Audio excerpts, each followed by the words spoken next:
The procedure is carried out by using the PPH set of instruments from Ethicon Endosurgery Incorporated. The kit includes a 33mm hemorrhoidal circular stapler, a circular anal dilator, a purse string suture anoscope, and a suture threader. The patient is positioned in the prone jackknife or lithotomy position. The anal verge is gently massaged and dilated before inserting the dilator. It is recommended that the obturator be inserted alone as part of the dilation process. This will help to prevent damage to the internal sphincter. The obturator is then removed and the circular anal dilator with the obturator in place is inserted. This pushes back the mucosal prolapse into the anal canal. It is important that the tubing aspect of the dilator, which is 3 centimeters in length, overlies the dentate line. This will help prevent damage to the dentate line and the internal sphincter. The skin is milked out to flatten the tissues. This will help ensure that the dilator has been inserted far enough to protect the dentate line. The phalange of the circular anal dilator is provided with 4 slots in order to secure to the perianal skin so that it is held firmly in place. The circular anal dilator is fully inserted and affixed to the perineum with 3 to 4 sutures. The purse string suture anoscope is inserted through the circular anal dilator, facilitating a circumferential purse string suture of only the mucosa and the submucosa. The purse string is positioned near the tip of the anoscope. Use of 2-O-proline SH or monocryl on a UR6 needle is recommended for the purse string. The purse string sutures are placed close together, 6 to 12 small bites, to allow better traction of the mucosal prolapse. Each insertion of the needle is near the exit point of the last insertion. The purse string should be at the same level circumferentially. At each stitch, the purse string suture anoscope is extracted, then rotated and inserted again. Rotating the anoscope while it is fully inserted in the circular anal dilator can twist the mucosa and cause an improper asymmetric purse string suture. A finger is placed in the anus and the purse string is tightened to check that there is uniform circumferential closure and no skips or gaps.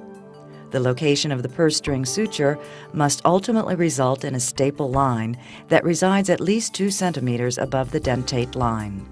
Once the purse string suture has been completed, the hemorrhoidal circular stapler is fully opened and inserted with the anvil placed beyond the purse string suture. It must be confirmed that the anvil crosses the purse string. A careful examination is conducted to confirm that the entire circumference of the mucosa is up against the center of the rod.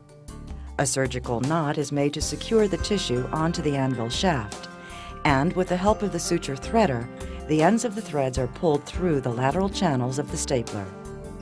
The stapler is then partially closed, advancing the stapler housing into the anal canal.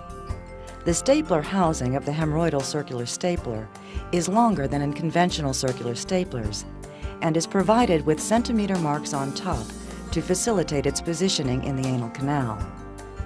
The anvil is fixed to the rod to avoid accidental detachment, and the stapler shaft is shorter than in conventional circular staplers. As the stapler is tightened, it is gently pushed into the anal canal, while moderate traction is maintained on the purse string, so that the prolapsed mucosa begins to be drawn into the stapler casing. The stapler is examined to ensure that it is aligned along the axis of the anal canal. Prior to firing, the 4 centimeter mark on the stapler casing is positioned at the level of the anal verge, placing the staple line at the proper height. If the patient is a woman, check the posterior vaginal wall to be certain that it has not been incorporated in the staple line.